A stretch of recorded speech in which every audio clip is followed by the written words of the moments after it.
Assalamualaikum warahmatullahi wabarakatuh. Waalaikumsalam.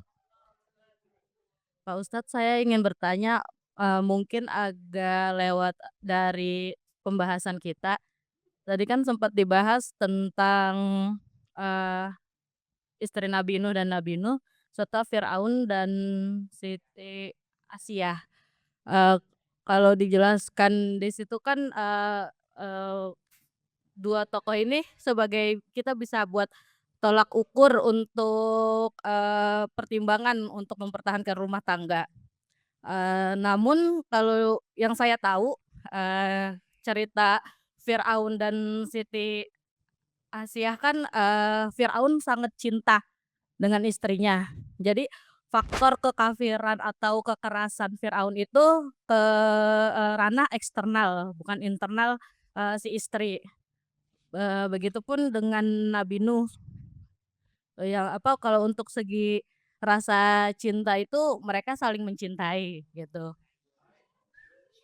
Nah, yang jadi, pertanyaan saya, untuk saat ini, untuk, yang kita lihat itu kasus perceraian yang ada di Indonesia kan terjadi karena, antara kekerasan atau perselingkuhan. Apakah, eee saya minta, dijelaskan untuk, kenapa ada kisahnya Firaun dan Siti Asyah ini, untuk bisa kita ambil hikmahnya, lalu, eee, apakah, cobaan terberat pernikahan itu adalah perselingkuhan dan kekerasan atau kekafiran pasangan kita? Seperti itu. Terima kasih. Baik. Pertama gini teman-teman nih, dalam fikih kalau pasangan kafir itu sudah putus otomatis gitu. Ya, kalau dalam fikih ya, hukum Islam, kalau pasangan kita murtad atau bukan muslim, kafir katakan, maka pernikahan putus secara otomatis, fasakh namanya. Tidak ada pernikahan dalam konteks salah satunya kafir. Khususnya perempuan muslimah, laki-lakinya kafir. Itu putus secara pernikahan. Itu hukum Islam ya. Dalam hukum Islam, kalau seorang perempuan menikah dengan bukan muslim, maka bukan pernikahan yang dibangun. Putus otomatis. Atau tadinya nikah muslim, tiba-tiba suaminya murtad, langsung putus tuh pernikahan. Terus konteksnya Asia dengan Firaun bagaimana? Konteks Asia dengan Firaun sebetulnya para ulama membahasnya bukan masalah cintanya. Para ulama membahas terkait dengan kemaslahatan kalau Asia bertahan. Asia ini kan punya anak angkat Musa. Kalau Asia kemudian bercerai dengan Firaun, maka ancaman besar bagi Nabi Musa. Asia harus bertahan, mempertahankan rumah tangga demi anak angkatnya. Jadi yang mempertahankan rumah tangga Asia bukan cinta. Karena cinta harus ditekan ketika lawannya atau ketika pasangan atau ketika suami jauh daripada ketauhidan. Dan Firaun kan kafir. Dia ini Rabbukumul A'la. Saya adalah Tuhan. Kan sudah jelas daripada kafir ini mah. Di atasnya kafir. Karena sudah ngaku-ngaku sebagai Tuhan. Terus kenapa Asia bertahan dapat suami kafir? Menjaga dan mengawal Musa. Dan Asia tahu kalau Musa bakal jadi calon nabi. Jadi mau gak mau Asia berkorban dengan ketidaknyamanan selama pernikahan demi selamatnya seorang yang bernama Musa. Kadang-kadang rumah tangga harus dijaga bukan karena demi kita, tapi demi orang lain, demi anak. Sebetulnya usaha saya tuh udah nggak betah sama suami saya. Tapi gimana anak saya 12? Oh, ya, mau nggak mau kan. Demi anak akhirnya mempertahankan anggota apa ke rumah tangga. Jadi sederhananya gini, banyak persoalan yang muncul sekarang KDRT kah atau kemudian perselingkuhan kah? Maka poinnya siapa yang sedang kita selamatkan dalam rumah tangga ini? Kalau memang sudah betul-betul tidak sanggup untuk menjalaninya, maka jalur perceraian tetap terbuka. Hanya kalau kita bisa meminta kepada Allah, "Ya Rob, tolong hidayah, berikan hidayah kepada suami.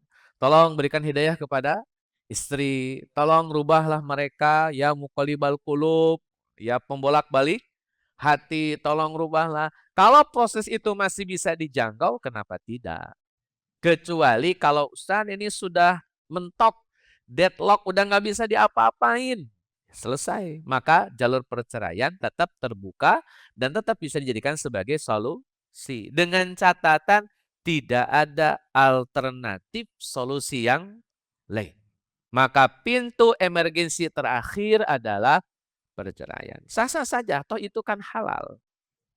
Tapi sebelum sampai di situ, maka effort kita, usaha kita, kesungguhan kita untuk menjaga keutuhan rumah tangga. Dicoba lagi, gagal. Sampai pada titik sepertinya sudah nggak bisa lagi nih. Usaha saya sudah, anak-anak sudah pada gede, terus kemudian secara ekonomi juga saya sudah cukup mapan dan bisa sendiri. Sepertinya tidak bisa dilanjutkan dengan suami saya karena pertimbangan suami saya tidak pernah mau sholat, tidak pernah mau ibadah, misal.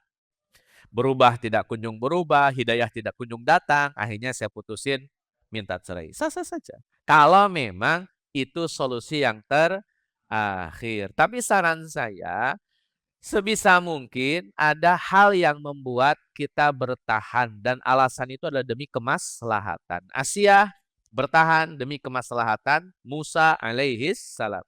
Jika masih ada hal yang dijaga oleh kita kemaslahatannya, bertahanlah. Ada di Islam itu ruang-ruang untuk poligami, ada ruang-ruang itu. Dan ketika bicara ada, ya bagi yang memang sanggup silahkan. Bagi yang tidak sanggup, ya nggak usah maksain. Karena poligami tidak hanya sekedar keinginan, dia adalah berupa kesiapan lahir dan batin. Dan gini teman-teman, ini konsep rezeki. Jodoh itu adalah rezeki, sepakat nggak? Jodoh adalah rezeki. Mohon maaf, saya punya teman, usia 42 tahun tapi belum menikah. Ketika ngobrol nih dalam sebuah forum itu ngobrol, "Ustaz mau umroh ya?" Waktu itu masih tahun berapa gitu. Terus saya bilang, "Iya Bu mau umroh. Tolong dong doain saya." "Doanya apa Bu?" "Saya pengen punya jodoh," katanya. "Kayaknya sampai sekarang saya belum kelihatan nih hilal jodohnya." Katanya begitu. Itu usia 42 tahun. Ya saya doain di Mekah. Pulang dari Mekah selang beberapa bulan ternyata beliau meninggal dunia. Dan tetap belum menikah. Jadi beliau tidak dapat rezeki jodoh di dunia. Kan insya Allah berikan jodoh di akhirat. Kenapa sih dapat jodoh endingnya? Hanya mungkin tidak di dunia. Ada juga orang yang dapat jodoh cuma satu. Dari mulai awal sampai meninggal ya cuma satu saja.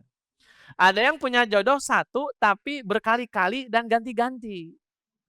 Jadi misalkan nikah dengan si A, cerai. Nikah dengan si B, cerai. Atau misalkan nikah dengan si A, meninggal. Nikah dengan si B, meninggal. Kan bisa jadi begitu rezekinya. Atau ada juga yang rezekinya itu satu waktu dua, satu waktu tiga, satu waktu empat. Satu waktu ya. Jadi satu istri, dua istri, tiga, empat istri. Gitu. Kan ada juga yang begitu maksud saya. Itu namanya konsep rezeki. Dan saya nggak tahu nih di antara bapak-bapak ini yang mana yang rezekinya satu, nggak tahu. Mana yang dua, walaupun agak susah nih kemungkinannya.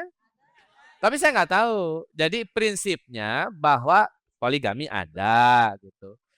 Dan sekarang ini kan kata dia kalimat perselingkuhan ini ada kita dudukan poinnya. Kecuali kalau gini teman-teman. Ada orang yang sudah punya istri tapi dia melakukan aktivitas suami istri dengan yang lain. Kita fix itu perzinahan dan perselingkuhan. Tapi kalau dia sedang berproses, ketemu orang tua daripada siapa gitu, kemudian lagi di prospek, ya kita belum bisa bilang ini perselingkuhan. Mungkin dia punya niat untuk menambah rezekinya. Yang tadinya satu jadi dua.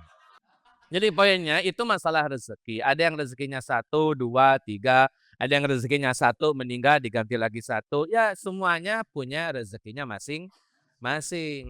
Ada orang yang memang bisa, kayak beberapa tokoh lah ya, ada yang punya istri dua, tiga, ya mungkin rezekinya kan begitu. Tapi kalau ada yang tidak bisa ya juga jangan maksain diri. Saya pernah punya teman agak maksain itu ya Allah. Sampai akhirnya berabe kemana-mana. Gitu. Jadi berabe ke ekonomi, berabe ke keluarga besar, akhirnya malah tidak maslahat. Itu juga ada. Karena memang tidak tidak punya persiapan. Sekali lagi kalau konteksnya orang sudah punya istri, kemudian dia melakukan sentuhankah, atau mesra-mesraankah, atau hal-hal yang dilarang oleh syariat, dan itu kita katakan itu perselingkuhan. Tapi ketika ada orang yang berkomunikasi untuk menambah rezekinya, itu tidak bisa langsung kita hukumi sebagai perselingkuhan. Dia sedang ikhtiar saja. Tinggal nanti mungkin yang bersangkutan disuruh ngaca dulu, memang sudah siap dengan rezeki yang lebih. Kan konsep rezeki kan gitu teman-teman. Antum syukuri itu yang ada, maka akan Allah tambah. Maka dari dulu saya bersyukur punya istri satu.